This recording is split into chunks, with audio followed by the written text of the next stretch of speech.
సరస్వతీ నమస్తుభ్యం వరదే కామరూపిణి విద్యారంభం కరిష్యామి సిద్ధిర్భవతు మే సదా.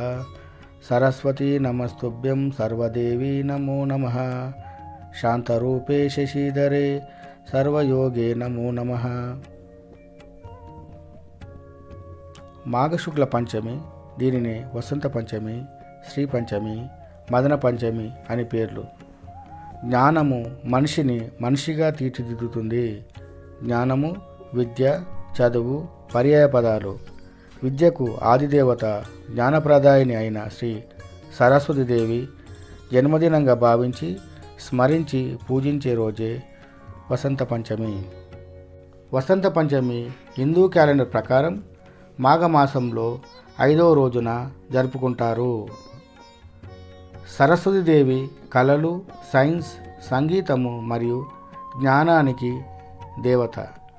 వసంత్ అంటే వసంతం మరియు పంచమి అంటే 5వది. ఇది శీతాకాలం ముగింపు మరియు వసంతకాలం ప్రారంభాన్ని సూచిస్తుంది. వసంత పంచమి సరస్వతి దేవత యొక్క జన్మదినం. సమస్త జ్ఞానం, తెలివికి దేవతే సరస్వతీదేవి. విజ్ఞాన దేవతగా, వివేకదాత్రిగా, బ్రహ్మ నాలుకపై నర్తించే చదువుల తల్లి సరస్వతీదేవి. జగన్మాతను మహాకాళి, మహాలక్ష్మి, మహాసరస్వతిగా కీర్తిస్తారు. ఈ ముగ్గురిలో సరస్వతీదేవి సాత్వికురాలు. సరస్వతీదేవి వీణా వాయించడం ప్రారంభించిన వెంటనే విశ్వమంతా ఒక భిన్నమైన తరంగం వ్యాపించి ప్రతిదీ చాలా అందంగా మారింది. వాగేశ్వరి, భగవతి, శారద, వీణావాణి, వాగ్దేవి వంటి అనేక పేర్లతో పిలుస్తారు. సంగీతం ఆమె నుండి ఉద్భవించింది కాబట్టి సంగీత దేవతగా పూజలు అందుకుంటుంది. ప్రణోదేవి సరస్వతి అని ఋగ్వేదం ఆ తల్లిని కీర్తించింది.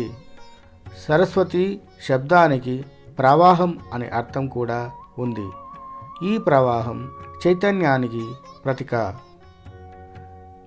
జలం జీవశక్తికి సంకేతం కనుక నీరు సకల జీవరాశికి శక్తిని అందిస్తుంది, ఉత్పాదకను పెంపొందిస్తుంది.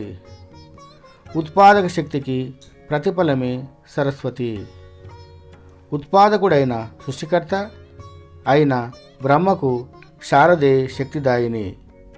కాబట్టి వసంత పంచమి వసంతానికి ఆరంభ సూచకమైతే ఈరోజు సరస్వతి పూజను నిర్వహించుకోవడం సహేతుకం. సాధారణంగా దేవత చేతిలో ఆయుధాలుంటాయి, కానీ సరస్వతీదేవి రూపులో ఎక్కడ ఆయుధాలు కనిపించవు. జ్ఞానమే ఆమె ఖడ్గం, సంగీతమే ఆమెకు సాధనం, ప్రశాంతతే ఆమె వ్యక్తిత్వం. అందుకే పుస్తకం, వీణలను చేతబట్టి ధవల వస్త్రాలతో కనిపిస్తుంది. తత్వ విచారానికి, పరిపూర్ణ వ్యక్తిత్వానికి చిహ్నమైన కమలం మీద ఆసీనురాలై ఉంటుంది.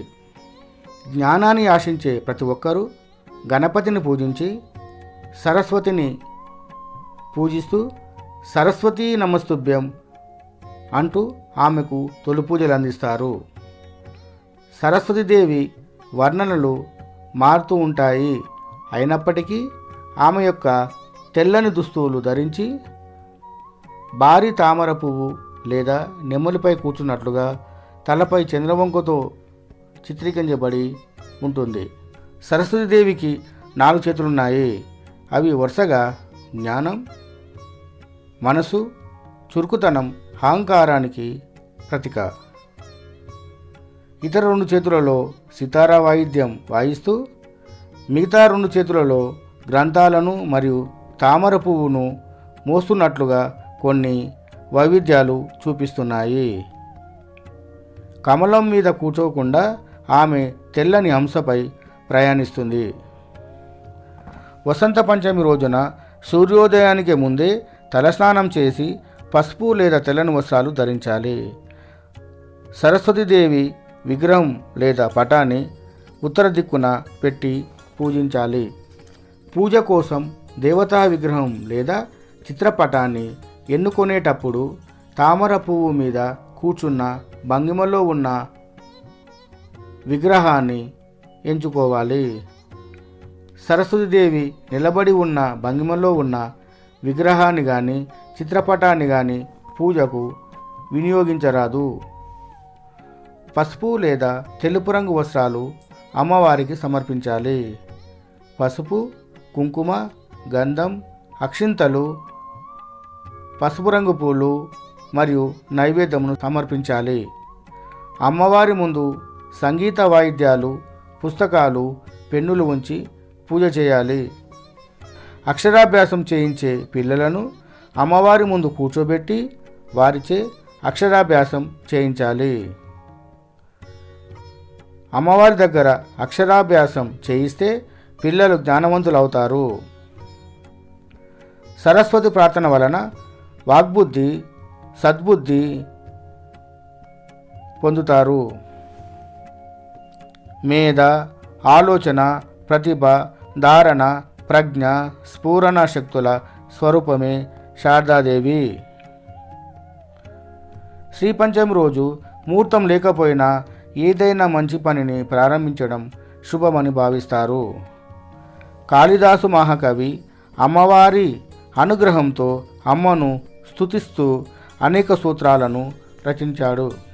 అలాగే బమ్మెరపోతన అమ్మవారిని స్తుతిస్తూ తల్లి నిన్ను తలంచి పుస్తకమును చేతబట్టి అంటూ అమ్మ అనుగ్రహంతో అనేక కావ్యాలు రాశాడు.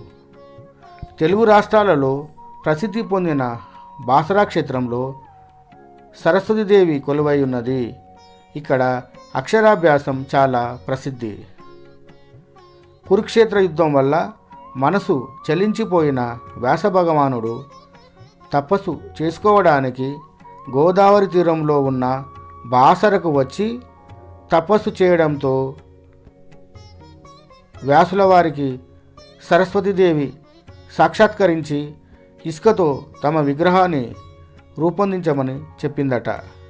అలా వ్యాసుల వారు ఇసుకతో అమ్మవారి విగ్రహాన్ని తయారు చేసింది శ్రీ పంచమి రోజే. వ్యాస భగవానుడు తయారు చేసిన విగ్రహమే బాసరలో ఇప్పుడు కనిపించే మూల విరాట్. నిత్యం అమ్మవారికి పసుపు రంగు రాస్తూ పూజాది కార్యక్రమాలు నిర్వహిస్తున్నారు. వ్యాస భగవానుడి పేరు మీద ఏర్పడిన వ్యాసర క్రమేపీ బాసరగా మారింది. వసంత పంచమి రోజున రతిదేవికి, కామదేవునికి, వసంతుడికి ప్రత్యేకమైన పూజలు చేస్తారు. శ్రీ పంచమి రోజున సరస్వతీదేవిని ఆరాధించే నియమాలను నారదునికి శ్రీమన్నారాయణ వారు వివరించినట్లు దేవి భాగవతంలో ప్రస్తావించబడింది. జ్యోతిష శాస్త్రం ప్రకారం పసుపు రంగు శాంతికి, శ్రేయస్సుకు, సంతోషానికి సూచికగా భావిస్తారు. శక్తి, ఉత్సాహానికి ప్రతీకగా కూడా పసుపు రంగును భావిస్తారు. వసంత పంచమి రోజున భూమి మీద పడే సూర్యకిరణాలు పసుపు రంగులో మారుతాయని చెబుతారు. పసుపు రంగు దేవగురువైన బృహస్పతికి సంబంధించినది. జ్ఞానానికి, మేధస్సుకు బృహస్పతి ప్రతీక. గురుబలం బలంగా ఉండడం కోసం వసంత పంచమి రోజున పసుపు రంగును ఉపయోగిస్తారు. పసుపు రంగు దుస్తులను ధరించడం, పసుపు రంగు పూలతోనూ పండ్లతోనూ పూజించడం మరియు పసుపు రంగు వస్తువులను దానం చేయడం శుభప్రదంగా భావిస్తారు. నిత్య జీవితంలో అనేక సమస్యలతో సతమతం అయ్యేవారు వసంత పంచమి నాడు పసుపు రంగును ఉపయోగించి చేసే పరిహారాలతో అన్ని శుభాలను పొందుతారు. జ్యోతిష శాస్త్ర ప్రకారం వసంత పంచమి రోజున సరస్వతిని పూజ చేయడం వలన శుక్రగ్రహ, గురుగ్రహ, చంద్రగ్రహ మరియు బుధగ్రహం వంటి గ్రహ ప్రభావాలను, దోషాలను తగ్గించుకోవచ్చును. అదేవిధంగా ప్రస్తుతం నడుస్తున్న మహాదశ, అంతదశలో ఉన్న దోషాలను తగ్గించుకోవచ్చు.